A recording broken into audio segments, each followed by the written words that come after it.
Class unit number 1 की exercise 1.6 उन्होंने start की है, जिसका कालमों के मकूस की मदद से एक्स और वाई की कीमत मालूम कीजिए कि हम मेथड कर चुके हैं और आज हम लोगों ने ग्रामर के कानून की मदद से करना है। 9 क्लास आप लोगों का चूँकि टेस्ट तो यूनिट नंबर 1 का कंप्लीट हो चुका है, यूनिट नंबर 1 का आपका टेस्ट हो चुका है और एक्सरसाइज 1.6 की अब रिवीजन मैं आपको करवा रही हूँ। तो जिन बच्चों के काफ़ी ज़्यादा बच्चों के ऐसे थे कि जिनके क्वेश्चन जो से थे वो गलत थे, तो अब आप लोगों का चूँकि ये 1.6 करवाई जा रही है तो आप लोगों की क्वेश्चंस की रिवीजन हो रही है, तो काइंडली आप लोग इन क्वेश्चंस की दोबारा रिटर्न प्रैक्टिस कीजिए ताकि ये आप लोगों के कॉन्सेप्ट क्लियर हो जाए। ओके, तो इसका क्वेश्चन नंबर 1 तो हम लोगों ने जैसे मकूस के तरीके से भी किया था और आज ग्रामर के कानून की मदद से भी करते हैं। जी 9 क्लास। तो क्वेश्चन नंबर जो है 1 का इसका पार्ट नंबर 1 ले लिया है। 2x - 2y = 4, 3x + 2y = 6।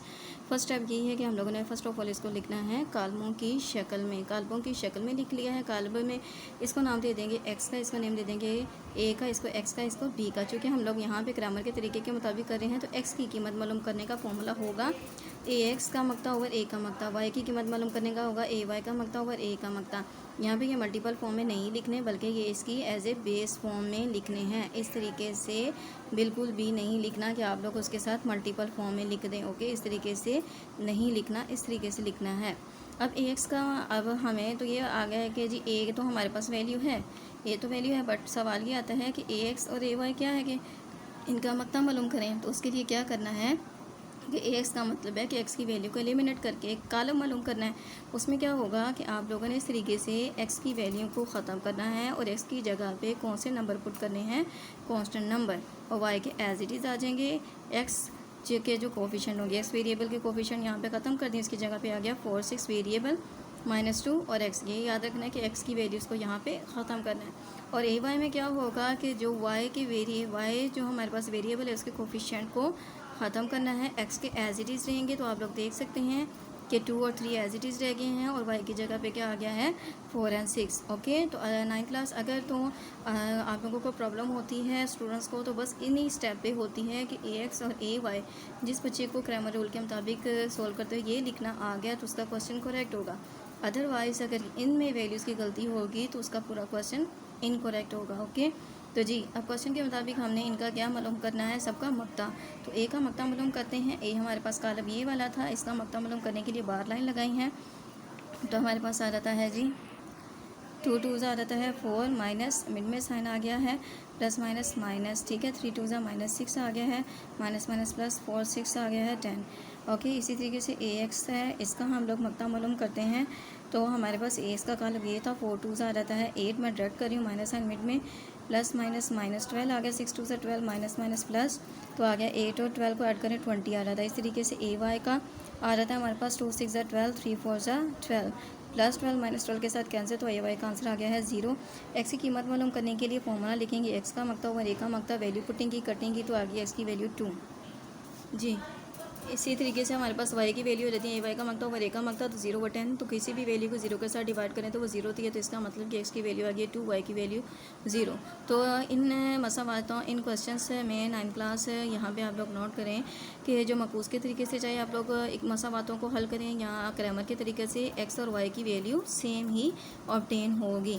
जी तो जी मैंने आप लोगों को कल इसका था पार्ट नंबर 4 करवाया था, आज करते हैं पार्ट नंबर 6 जिसमें हमारे पास आ जाता है 4x + y = 9, -3 -3x - y = -5। तो सबसे पहले मेथड ये इसका पहला स्टेप यही है कि इसको हम लोगों ने कालमों की शक्ल में लिखना है कि x के और y के जो वेरिएबल है इसका कोफिशिएंट लिख लिया 4, इसका लिख लिया 1, इसका -3, y का लिख लिया -1। वेरिएबल को भी कालम की शक्ल में लिख लिया, कांस्टेंट नंबर को भी कालम की शक्ल में लिख लिया। अब आ गया हमारे पास, इसको नाम दे दिया है a का, इसको x का और इसको नेम दे दिया है b का।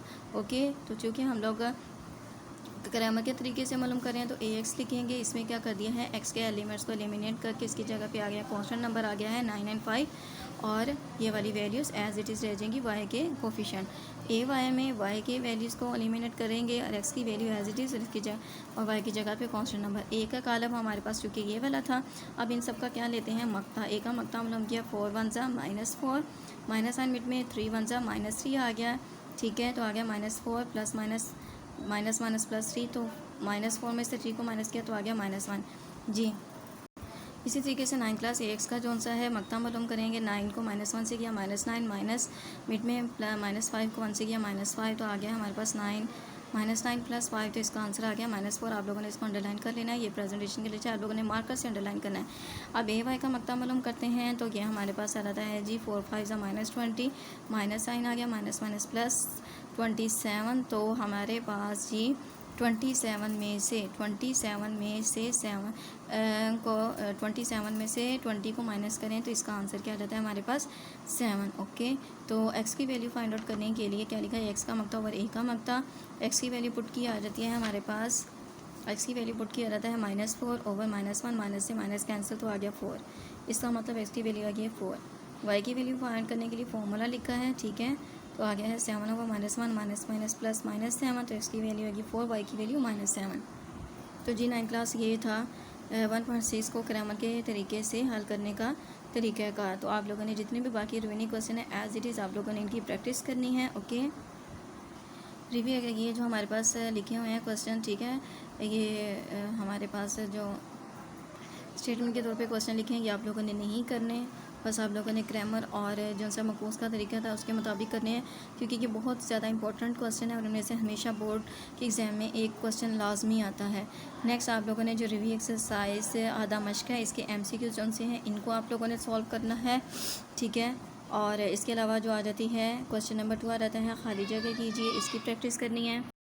नेक्स्ट आ जाता है क्वेश्चन नंबर 3, तो ये हमारे पास एक्सरसाइज 1.1 से रिलेटेड है। मैंने आप लोगों को ये जो 1.1 करवाई थी तभी मैंने आप लोगों को कहा था कि ये वाला आप लोगों ने क्वेश्चन करना है, इसमें ए और बी की वैल्यू फाइंड करनी है, मुतनाज़िर का मुवाजना करने से। क्वेश्चन नंबर 4 आ रहा है ए और बी का कालब दिया गया है तो दरअसल कीमतें मालूम कीजिए। तो इससे रिलेटेड हम लोग एक्सरसाइज 1.2 और 1.3 में 1.3 में काफ़ी ज़्यादा क्वेश्चन अटैम्प्ट कर चुके हैं, तो ये भी आप लोगों ने अब खुद प्रैक्टिस करनी है। क्वेश्चन नंबर 5 आता है एक्स का कालब मालूम कीजिए। तो इसमें हमारे पास एक कालब है एक्स, ये वाला कालब है।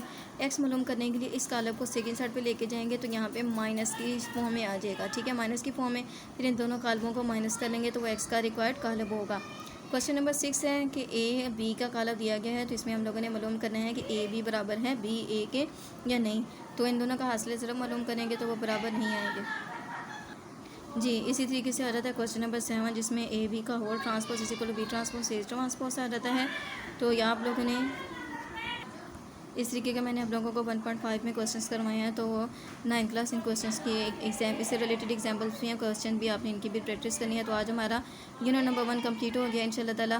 नेक्स्ट हम यूनिट नंबर 2 स्टार्ट करेंगे। ओके, अल्लाह हाफिज़।